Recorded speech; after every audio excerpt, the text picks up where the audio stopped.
Hiya two children. I'm going to continue with another book from your featured author this term, Beatrix Potter. I think I said the last time I read that Beatrix Potter is quite an old author. She died in the 1940s and she wrote most of her books over 100 years ago now. And with the money that she earned from the books, she moved to the Lake District, not too far from Blackpool, but far more green, where she used to like drawing pictures of animals and plants, and that's why her pictures have got so much lovely detail in. The book I'm going to read today is The Tale of Jemima Puddle-Duck. Isn't it funny how she always draws her animals with clothes there? Do you remember what Peter Rabbit was wearing the other day? It's like that blue coat that he got mucky, wasn't it?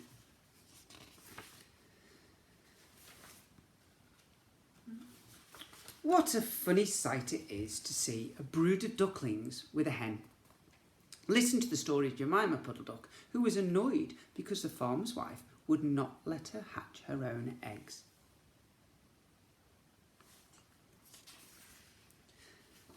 Her sister-in-law, Mrs Rebecca Puddle-Duck, was perfectly willing to leave the hatching to someone else. "I've not got the patience to sit on a nest for 28 days. No more than you, Jemima. You would let them go cold. You know you would." "I wish to hatch my own eggs. I will hatch them all by myself," quacked Jemima Puddle-Duck. Yeah, not any clothes on there, have they?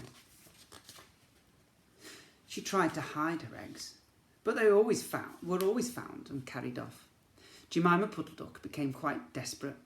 She determined to make a nest right away from the farm.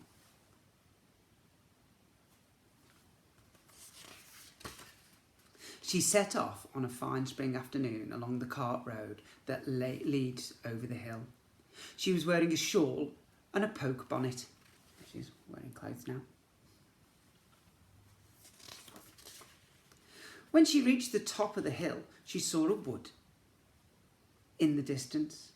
She thought that she looked quite a safe spot and quiet. Jemima Puddle-Duck was not much in the habit of flying. She ran downhill a few yards, flapping her shawl, and then she jumped off into the air.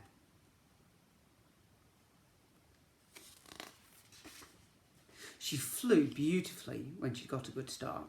She skimmed along over the treetops until she saw an open place in the middle of the wood, where the trees and brushwood had been cleared. She was flying.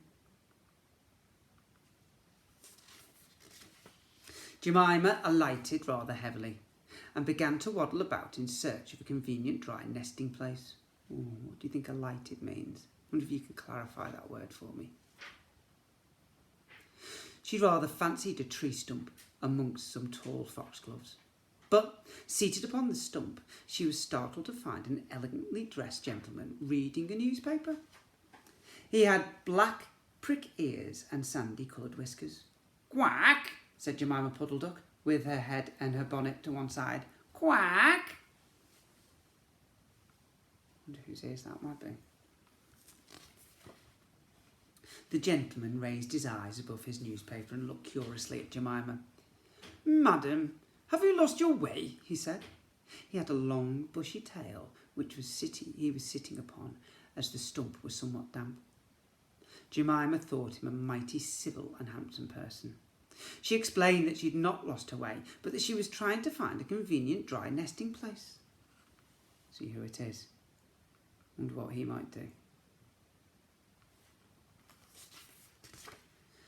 "Ah, is that so? Indeed," said the gentleman with sandy whiskers, looking curiously at Jemima. He folded up the newspaper and put it in his coat-tail pocket. Jemima complained of the superfluous hen. "Indeed, how interesting. I wish I could meet with that fowl. I would teach it to mind its own business." I think he's trying to make friends with her. I think he really wants to be friends. What do you think he wants? "But as to a nest, there is no difficulty. I have a sackful of feathers in my woodshed. No, my dear madam, you will be in nobody's way. You may sit there as long as you like," said the bushy, long-tailed gentleman. He led the way to a very retired, dismal-looking house amongst the foxgloves. It was built out of faggots and turf, and there were 2 broken pails, one on top of another, by way of a chimney.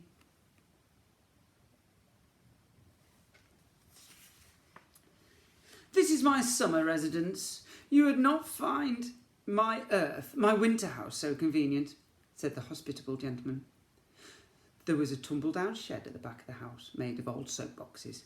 The gentleman opened the door and showed Jemima in.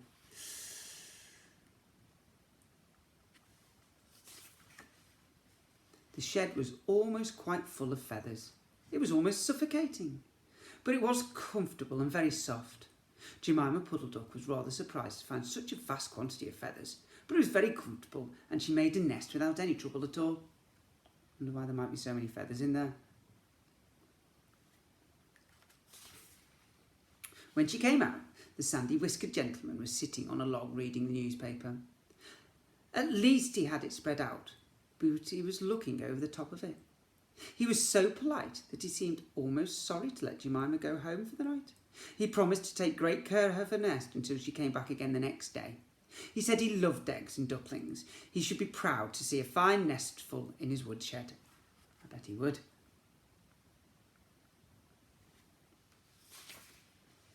Jemima Puddle-Duck came every afternoon. She laid 9 eggs in the nest. They were greeny white and very large. The foxy gentleman admired them immensely. He used to turn them over and count them when Jemima was not there. At last, Jemima told him that she intended to begin to sit the next day. "And I will bring a bag of corn with me so that I need never leave my nest until the eggs are hatched. They might catch cold," said the conscientious Jemima.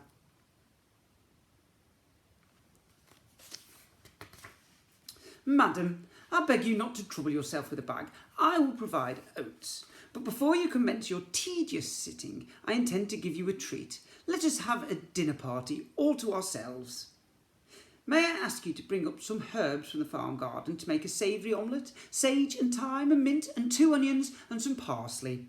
I will provide lard for the omelette," said the hospitable gentleman with sandy whiskers. We went to say something rather than omelette, didn't he? He might be planning on a roast. Wonder what he's going to be roasting. Jemima Puddle-Duck was a simpleton. Not even the mention of sage and onions made her suspicious. She went round the farm garden nibbling off snippets of all the different sorts of herbs that are used for stuffing a roast duck.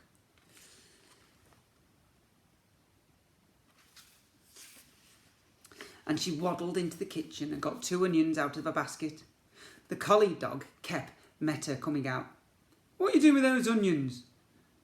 Where do you go every afternoon by yourself, Jemima Puddle-Duck?"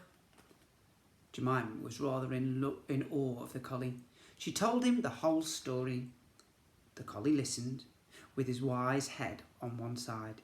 He grinned when she described the polite gentleman with the sandy whiskers. There he is. He asked several questions about the wood and about the exact position of the house and the shed. Then he went out and trotted down the village. He went to look for 2 foxhound puppies who were out for a walk with the butcher.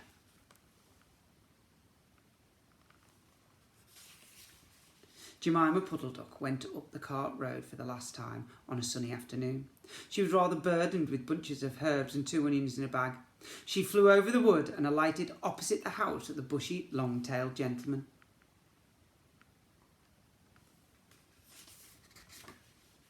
He was sitting on a log and he sniffed the air and kept glancing uneasily round the wood.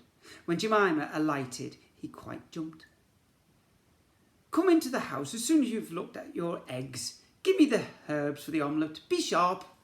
He was rather abrupt. Jemima Puddle-Duck had never heard him speak like that. She felt surprised and a little bit uncomfortable.